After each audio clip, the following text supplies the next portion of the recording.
In front of me is Samsung Galaxy A35, and today I would like to show you how you can check a password saved in Google Passwords Manager.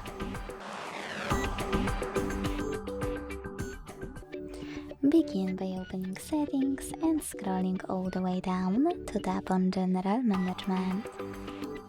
Then scroll down again to tap on Passwords, Passkeys and Autofill. Click Google over here and click on one of your passwords you wish to check. Enter your screen lock and click on this eye icon next to your password to make it visible.